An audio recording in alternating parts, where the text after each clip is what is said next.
Welcome back to Access Houston on 97.9 The Box. Good Sunday morning. You're listening to Access Houston. I'm your host, KG Smooth. Welcoming back the founder and president of the National Black Film Festival, Mr.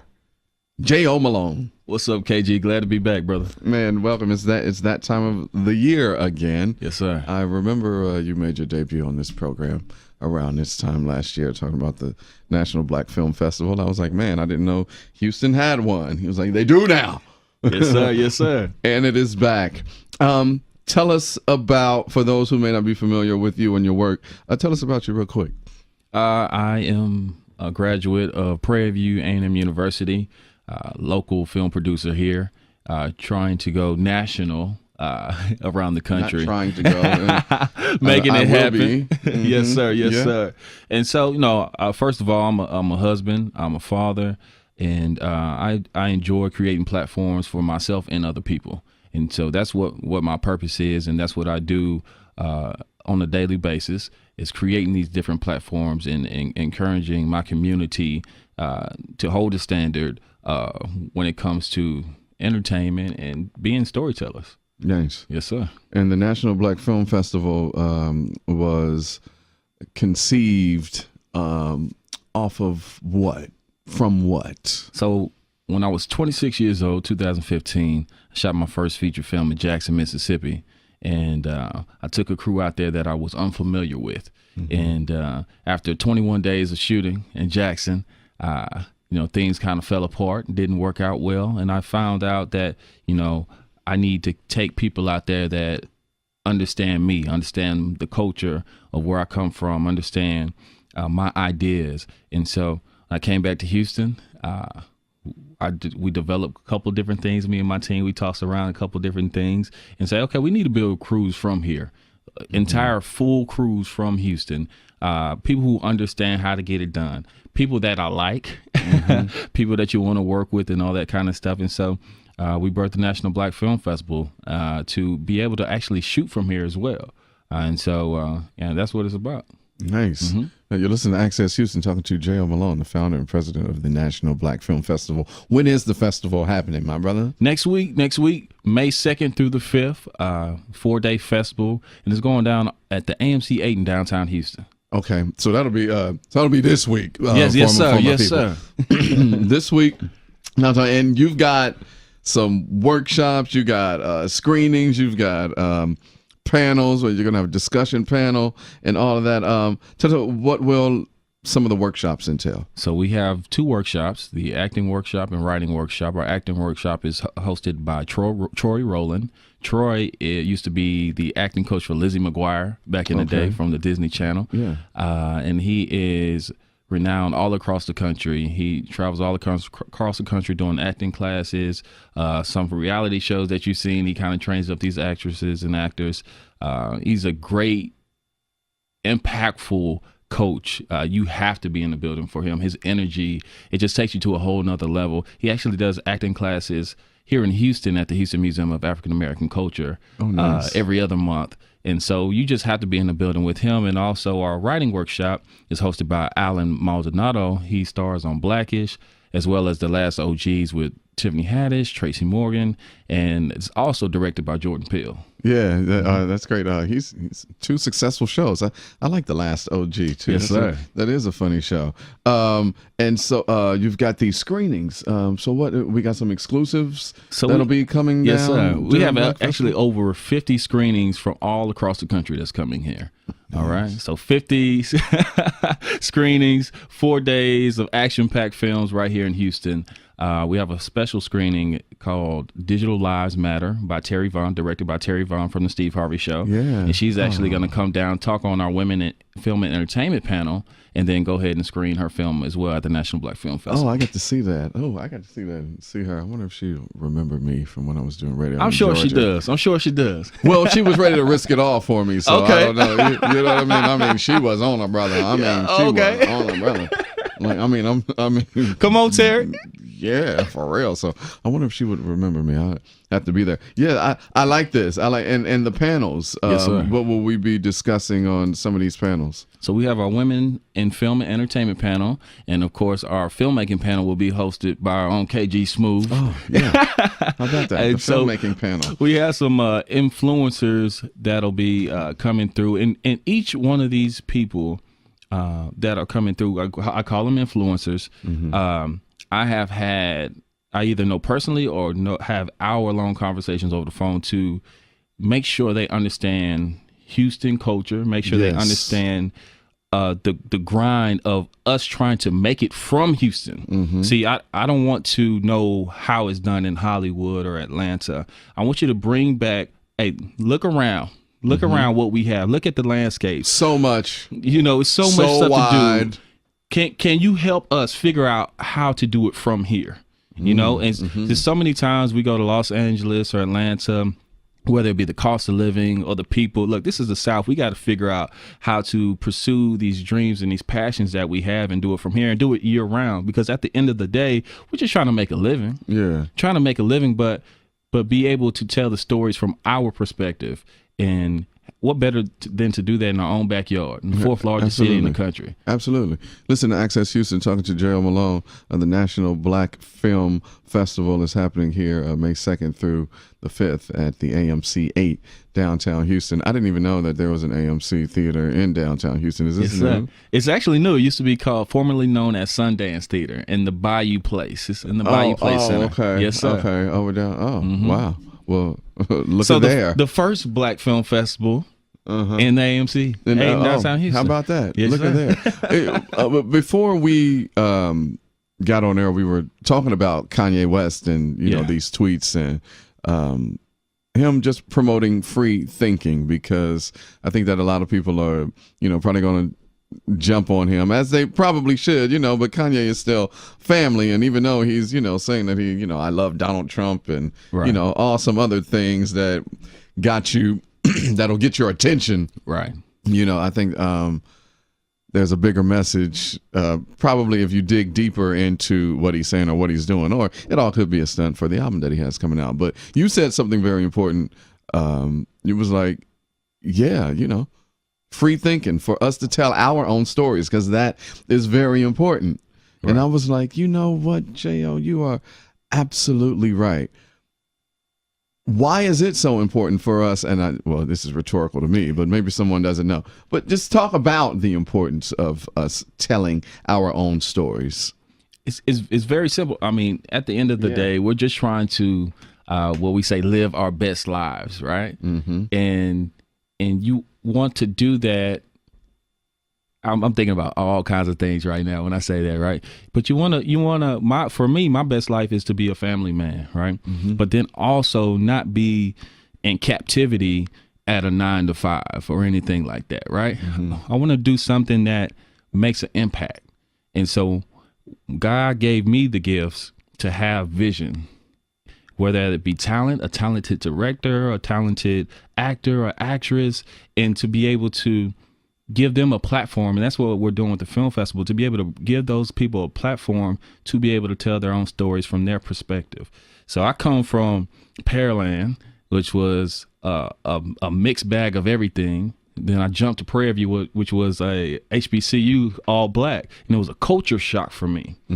But who else went through that? What story is that being told? I'm like, it's a culture shock. People are like, what are you talking about? You're Black. You should be used to being around Black people, but no. So you were like the white people at Coachella when Beyonce did Beachella. And this, you're like, what's happening? It's a lot. Where's the white people, right? That's how I was when I went to Prairie View, but it was a culture shock. But it gave me history. I learned all of my Black history from Prairie View for the most part, even though my parents were the Texas Southern and everything like that, but I learned it from Prairie View, and it gave me the pride. You probably grew up in a Blackish home. You know what I mean? Exactly. Exactly. And so, but it's just so important that we see ourselves in these different roles. And so I used to do TV news, and just it's so important for us to be in these rooms so we can when these stories come out, when the Kanye West tweets come out, and to be able to decipher these tweets for our coworkers because they don't understand where he's coming from.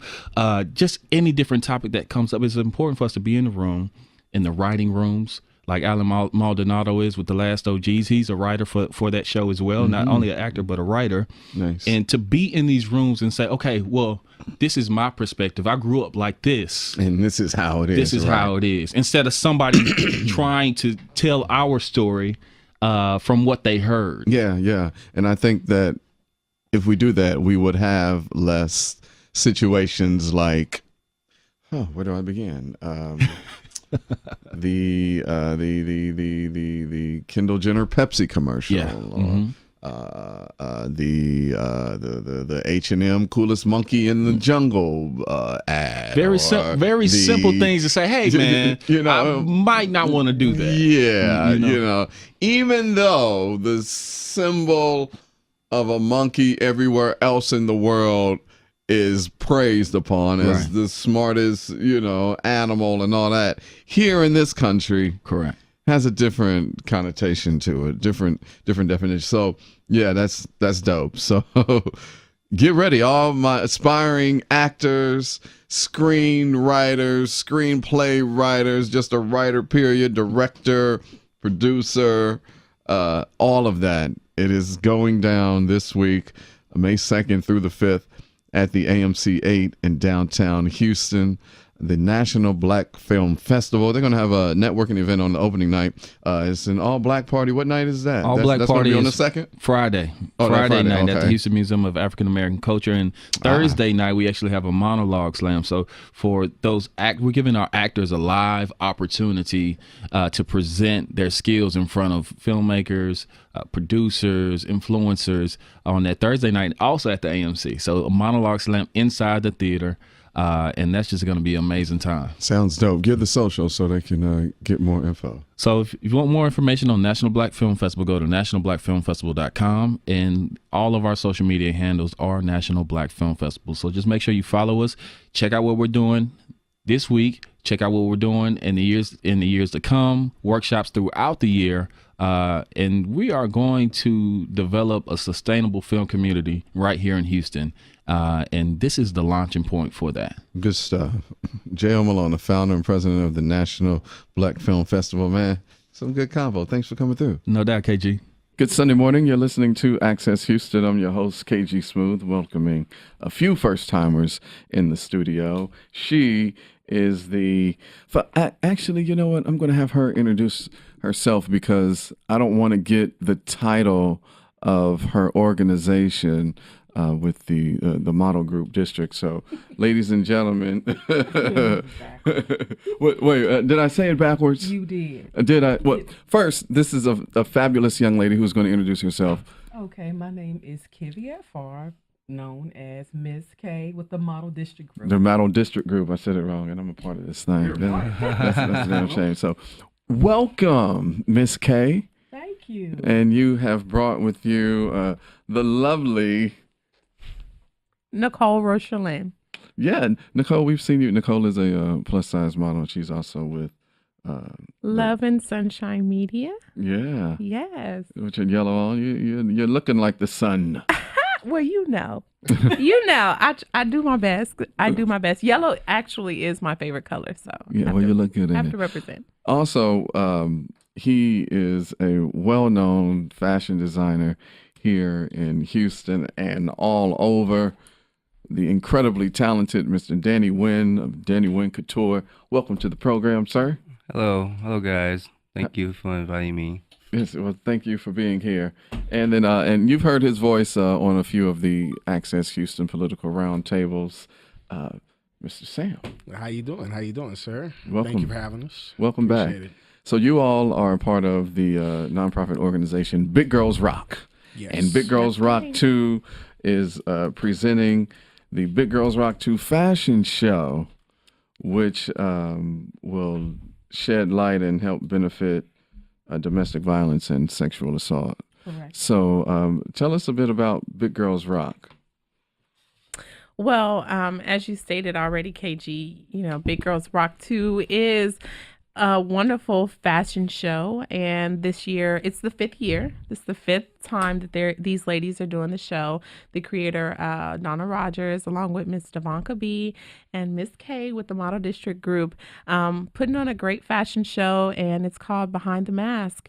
We're taking those masks off and spreading some awareness about sexual assault, domestic violence, and we're spreading awareness, but also celebrating those victims, survivors, and encouraging those that are afraid to speak out. Yeah, because it happens more so often than not. Exactly. Miss K, tell us about yourself, darling. So I'm a native of Washington, D.C., and I am a business owner as well and investor of the Model District Group and several businesses as well. I'm a full-figure model, of course, and I just want to encourage everybody to walk in their truth. Yes. Yes. Nice. So let's talk about the fashion show. Okay. It's going to be happening next Sunday, Yes. May the 6th. 5 p.m. 5 p.m. red carpet time. 5 p.m. is the red carpet. Myself and Nicole, we will be hosting the red carpet. I'm so excited too because I definitely admire you as a personality. Thanks. And everything that you're doing. I mean, we kind of encounter each other a lot because of our professions, but I mean, to be on the carpet next to you and just, feeding from you, learning from you, growing. Yeah. Shut up. Like, you make me sound like I'm this. You know what? You are the business. I know there's certain words we can't say on the radio. So you are the business, KG. Man. And we're so excited this year to have you come and just help support us. Yeah, So we indeed. really appreciate you, KG. You're very welcome. Thank you, ladies. That was KG blushing. really You blushing, nice. KG? That's a rarity. Yeah, It's a it's light, hard it's a to light, it's a make light. somebody It's a dark light. turn red. That's something. But I'm glad that you all are talking or shedding a light on domestic violence and sexual assault. Happens a lot. I mean, just recently, we saw a black woman at a Waffle House who was charged 50 cents for some plastic utensils when her and her friend was just there the other night, and they didn't have to pay for these utensils. And the police were called because the young lady wanted the number to the corporate office. Yep. And in this video, you see these 3 police officers just excessive force on this black woman. First of all, when the guy walks, when he's standing in front of her, like, he immediately is like touching her, and they are just inappropriately. They attack this woman on the floor. I mean, pulling her dress down. Her breasts are exposed. She's like, "What am I doing?" Like, it was a mess.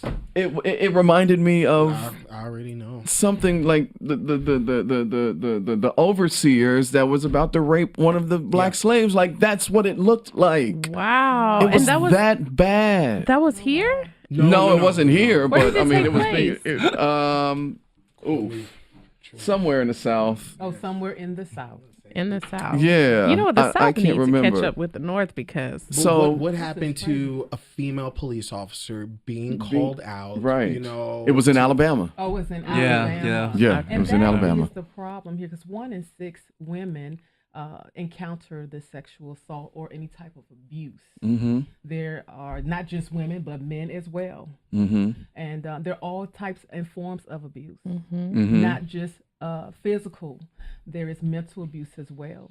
Mm-hmm. And mental abuse. I mean, you can't physically see the scars, but I mean, to carry that on the inside for a person, and me knowing this personally, it is like, I mean, something, it's almost indescribable, because there's not enough words that can fully articulate the hurt, the insecurity, the anger, the rage. Sometimes I felt very rageful and angry all the time. So wait a minute. So you two are survivors of domestic. I'm a survivor of sexual assault and domestic violence. Shut up. Mm-hmm. Really? So am I, yeah. I was just reminded, a thought came to me the other day as I was reminded how when I was younger, I didn't like to sleep without pants on. Because at the time, someone would always come in my room. I would have to jack No. the chair up against the door to keep them out. So even as a grown woman, I was always wondering why I had to keep pants on underneath my skirt. It's because I was reminded of that scar that was internal. Mm-hmm. But through prayer and fasting, now I'm a survivor of it. You're listening to Access Houston. We're talking to the women of Big Girls Rock. Their Big Girls Rock 2 fashion show, Behind the Mask, is next Sunday, May the 6th. If you don't mind sharing your stories, I think you two could probably help some women who are listening. I mean, you don't have to go. You can tell as much or as little as you like. I don't mind. One thing that I have learned the hard way, it appears, is that by actually speaking out about it each and every time I talk about it, It frees you a little more. It's freeing, and it's more and more peaceful. Piece by piece. Because letting that harbor inside of you for so many years, because I was like 7 or 8 years old the first time I was the time that I was sexually assaulted. And Were they a lot older than you? yes. Or were they an adult? The first time, when this happened to me, my parents, I don't know if they owned it or worked. I have no idea at this nightclub. And they used to send my brother and I to their friend's house. And they were an older lady and an older man. I mean, older than my parents as well. They weren't their equals. And so I don't even know how they met them, to think about it. But anyways, so we would stay the night, and the lady would always make me take my underwear off. And I would get up and I would put my underwear back on. And so I don't know if she was like the underwear police or something, but she would just always knew that I got up and put my underwear back on, and she would make me get back up and make me take them back off. I didn't understand why. And I didn't, until now that I'm older, like what she was making me do and why she was making me do it. But it wasn't just her, it was her son as well. Mm-hmm. She would allow him to bathe me. And I remember he used to sit me on his lap, and he would make me touch him first. And then he would say things like, see what you do to me, or you see that, don't be afraid, and coerce me to touch him inappropriately. And then again, he would do the same back to me. And so that was what I went through with sexual assault. And and the domestic violence. I had a very violent ex-boyfriend back home in Chicago.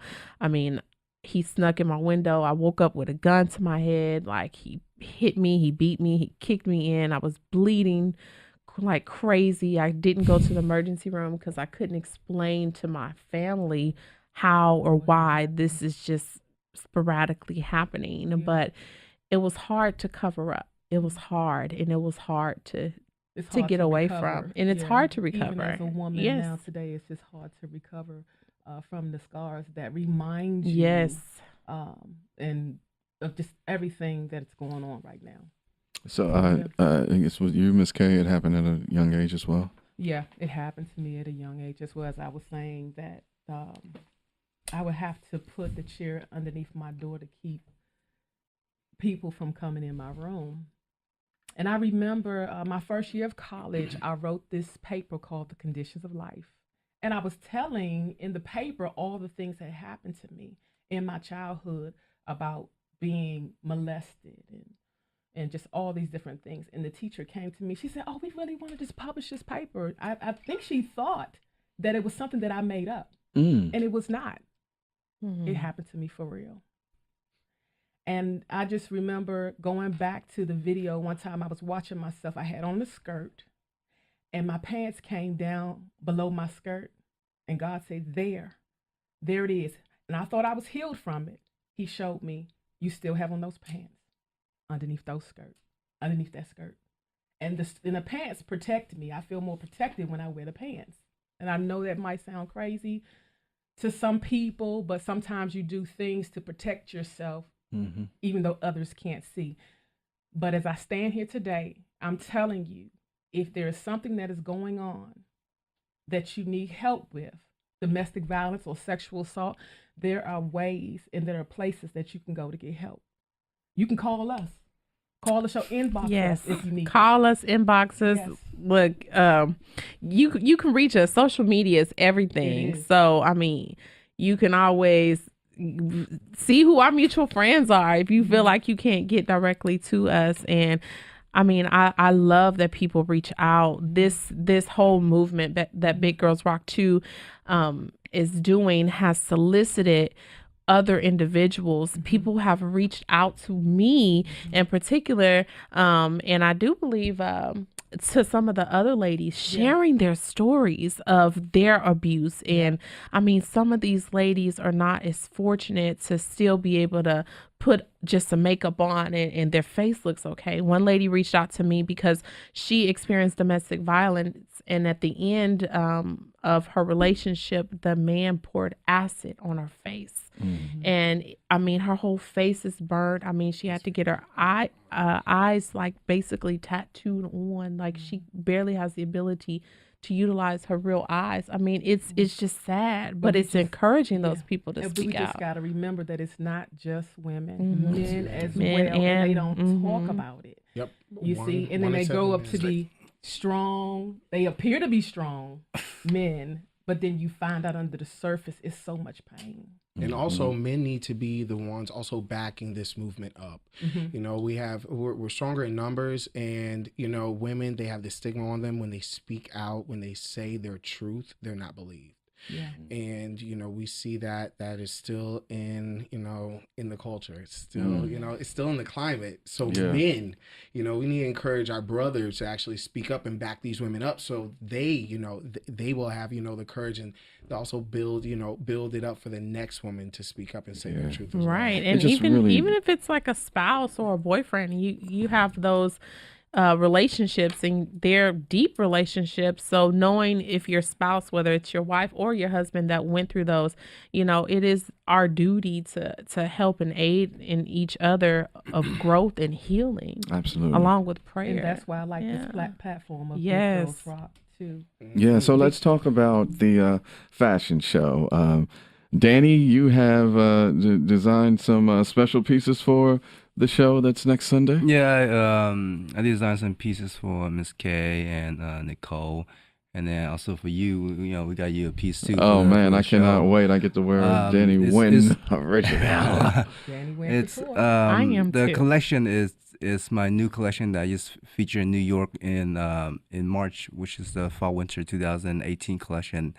The collection is based on very rock and roll, funk, metallic color, and also at the same time very, very flowy outfit with sequence and very sparkling outfit for the dresses and the suits. Very metallic, with some metallic suit, and it's very funky color buttons on it.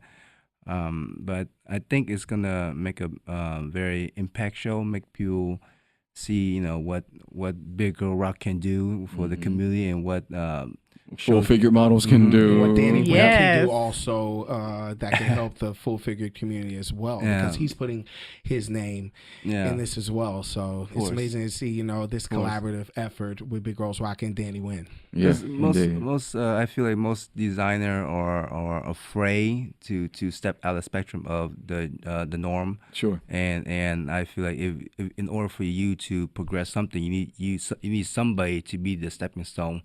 And sometimes that stepping stone might not be the good or the bad stepping stone, but somebody gotta be a stepping stone for progress to happen. We appreciate that. And these women are doing it. Where can people get tickets and more information about Big Girls Rock 2 presents Behind the Mask? On our social media page, Love and Sunshine Media, Model District Group, Eventbrite. At BGR2 Behind the Mask, specifically BGR2 Behind the Mask. We have our links, like she said, in our social media pages, the Model District Group, Love and Sunshine Media, Big Girls Rock 2. We have the specific link for you to go there, get your tickets. Yeah, well, listen here. You know, the segment is short. Okay. But I would love to have you all back so we can dive more into domestic violence and sexual assault, because, you know, things that plague our community and just people, period. But it seems as though it happens more to Black women than anybody else in this country, or just Yes. So, yeah, we need to have a serious like roundtable discussion. Okay. About this, but I would thank you all love for that. coming Thank on you. the Thank you, program. KG. It Thank you, went by so KG, for fast. having us. Thank you, brother. KG. Appreciate it. Yes, indeed. Big Girls Rock 2 fashion show Behind the Mask happening next Sunday at 5 p.m. The 5 Sheraton p.m. North Houston Red JFK carpet with Boulevard. KG and myself, Nicole Rhocherlyn. Yes. So thank you, Nicole and Miss K, Danny, Sam, for coming on, and we'll see you next Sunday at the show. So thank you guys, Thank you. Thank you. Peace. and thank you for everybody. listening to Access Houston.